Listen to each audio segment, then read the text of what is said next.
Howdy, folks. It's Howie Cat, or not Howie Cat. Howie was my cat, but we'll go with Howie Cat. Um, that's my name now. That's what everyone calls me. I've always found that an odd one. But, anyways, we're going to look at a comic book, one of my favorite subjects to talk about here. It's called House of X. It's a trade. What it reprints is 24 issues of some X-Men books. House of X and Powers of 10 are the two runs that are reprinted in here. They are both written the same way, House of X, Powers of X, but officially they're called House of X, Powers of 10. And if you saw me talking about the Legion of Superheroes a few months ago, I was excited that Legion got rebooted. And at the same time, this series had just finished and X-Men were being rebooted or relaunched or whatever. They're all starting at number 1, 6 new titles. So I picked up the 6 titles and I read them, the first ones, and I said, I'm confused. I don't know what's going on. I liked a few of them, but I was confused. I really needed to read this, and what they did was X-Men as it is one of the confusing. Oh, it's just so, and that's why the movies are so hard to do. It's one of the most confusing titles out there. They deal in time travel, alternate futures, alternate pasts, alternate this. I mean, if you look at it, you saw the most recent Deadpool 2 movie with Cable. Cable's from the future. Cable is Scott Summers and I want to say Rachel Summers. No, maybe not. It's Scott Summers' son from the future. He comes back. He's older than Scott, but he can travel back and forth. And everything, if you saw Days of Future Past, where you see the future and they send Wolverine back to stop the Sentinels and he changes the future, that's a simple way of looking at X-Men comics. They've done that hundreds of times. But characters that have come back from an alternate future that got changed are still characters. They're kids of people that never got together. I mean, it's just, the book is, it's confusing as hell. But it's also a really well-written, almost always well-written character book. And that's what I enjoy, are the characters in the book. Not really the story. You just need, I mean, I'm fine with just slight adventure and interesting character interaction. That's really what, and this is Hickman trying to take the X-Men, consolidate it, make some changes, and relaunch it. He did that. He took the X-Men, simplified it, then recomplicated it, and relaunched it. And by recomplicated, I mean one of the things that he introduced a few new concepts. The X-Men, well, there's Krakatoa. One of the big things in this story I'm supposed to follow is that Krakatoa is an island. It's also alive and it's a mutant. So it's a person. It's a weird concept. It's been done in comics, not just the X-Men. But not being an island, but something. There's Danny Street from Doom Patrol, for example. But anyways, Krakatoa made a refuge for the X-Men, you should say. And it's going to be where their nation is, and Professor X, Magneto, Apocalypse, Sebastian Shaw, who's a villain. Villains and all mutants came together to make this place a paradise for mutants. They also have some way of creating drugs that will cure humans of almost everything. but they want to charge a hefty price, and for you to be able to buy it, which is okay, whatever. And for a nation to be able to buy it, they have to recognize Krakatoa as a sovereign nation, mutants as, individuals and all that stuff. If they do, they can buy it, and that's what the stories revolve around. They're kind of cool stories, but this is what this set up, is how it got built. There's some really cool stuff that happened in it, and there's some really weird stuff. Like, to me, people like this, so I'm not going to say it's weird. Well, the art, first of all, fine. Very nice art. Hickman's writing, very good. We're not going to... I mean, the story, if you're not an X-Men fan, don't pick it up. It's not a book to just pick up as a one-and-done read. It's not a standalone story. It is the start of launching what's happening in the books now. And I'll get to that after I finish this now. So it's I'm not going to give it a high rating for someone who just wants to go grab a book to read. But if you want to grab a whole bunch of stuff that was super successful, 24 books in one condensed volume, and sit down and give it a shot, and then try and read the stuff, it's all up to issue 6 of 6 different titles, which is a whole other endeavor getting into now. But it's there. It's what it is. So one of the problems is, you may know Moira McTaggart. You might know her. She was Professor X's girlfriend. Pretty well-known character. She dated him for issues and whatnot. One of the problems is now they have determined that she's a mutant. And, oh God, her mutation is just fucking confusing. I mean, they had to draw this weird chart. How do you expect people to understand what the fuck you're telling them a story about when you need to throw charts and graphs in the middle of the book to try and explain it? I'm sorry, it's not... And you can't even follow it. So basically, her mutation is she lives, of course, until she dies. Is when she dies, she goes back to when she was born. She doesn't get reborn again. She goes back to when she was born and lives her life again until she dies. And apparently she has so far done this 10 times. Now, it's basically, let's say she was born in 1920. I don't know, maybe she was born in whatever. You were born in, I was born in 1963. She was born in 1963. So she lives 50 years. Oh, that's sad. I've lived more than that. But anyway, she lives till now and dies. She goes back. Everything, as soon as the mutation hits, which is at year 13 every time, so her life is the same, as you can see in these lines in this graph, up until age 13. And then her mutation manifests itself, which is a thing with mutants. It happens in your adolescence years. Always made sense, because that's when things happen. And then her life converges into different directions. You can see this one goes this one crosses down to here. They're whatever. It's just bizarre. So far, I don't know what we're supposed to follow here. But at year 13, in this life, this happened.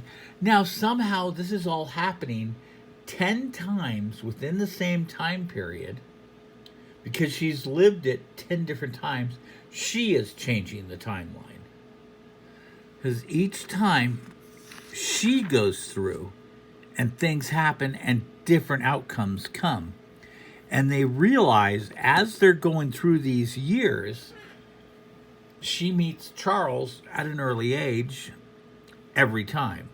And when she meets him, the first time, she meets him. The second time is like, yes, we know each other.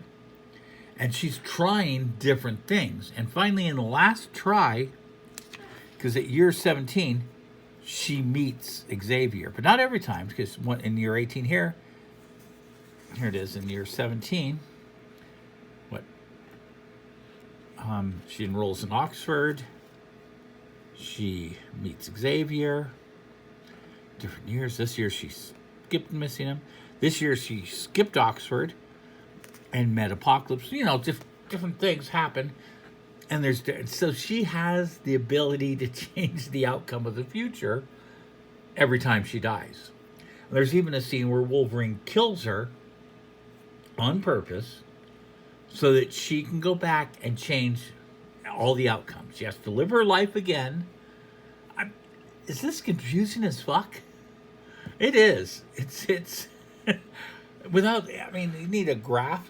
And finally, in the last one, she's still alive in the last two lives, and you have what's going on, where Professor X and Magneto, she convinces Professor X that he's right, but he's doing it the wrong way. They need to get together, whatever. I mean, I'm going to tell you this. What they did was they took a confusing concept and did what the X-Men do. They simplify it a little bit and then confuse the hell out of it again. It's the X-Men. I mean, if you're anything like me, you're just going to go, X-Men, whatever. It's kind of looking at Batman. It's like, how did Batman do that? He's Batman. Like, where did they come from? The future. What future? X-Men, okay? It's X-Men. So that's what's happening. And to me, it's a confusing story with that, where you have to read, whatever's going on there. So much extra little charts, and then they come up with a language that the island speaks, and you're expected to decipher it while reading this book. I would say it's not a fun read just to sit down and read a cool book. It is an introduction into what's going on in X-Men now, which I will touch on at the very end. There is one thing that's really, really, really cool that happened in this. There's a YouTuber called Comic Tom 101. And they invented a term called goldballing. Because this series created what they call goldballing. And it's true. It's a great concept, a great name for what happened. Because it's happened to other heroes, but it never had a name. And this one, they just decided it's going to be called, that hero was goldballed. What it is when you take a pretty meaningless hero and making them very important. And there was a character that the X-Men introduced, quite a few years ago called, well, he got named Goldballs. They introduced, was a whole bunch of new, it was after, if you've read X-Men, again, it was after the House of M, where Wanda, the Scarlet Witch, said no more mutants. And the mutant population was shrinking because no more mutants were being born. And something happened, who knows what, X-Men, future, someone moved, whatever. And mutants were coming back around again. And there was a lot of new mutants all of a sudden popping up. The X-Men are going to check out these mutants and recruit them. And there was guys like who could, there's Blob. Blob's kind of funny. His mutant power is his whole body's made of paraffin. And he can light it on fire and burn things. But his body's translucent. So all you see is a big thing that looks like Baymax, but pink and translucent. So you see his skull and eyes and innards and all that. It's really a weird character. Nature Girl, who's kind of cute. She can just commune with nature, and she has horns, deer horns. But Goldballs. Oh, and there's a guy that, interesting power, he had the ability to turn on any motor. which is a pretty cool power. As you know, a weird mind because they're bringing in kind of weird, odd.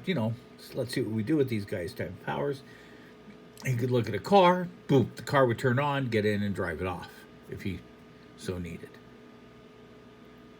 But there was gold balls. Gold balls had the power to fire gold balls. They're just golden colored globes out of his body.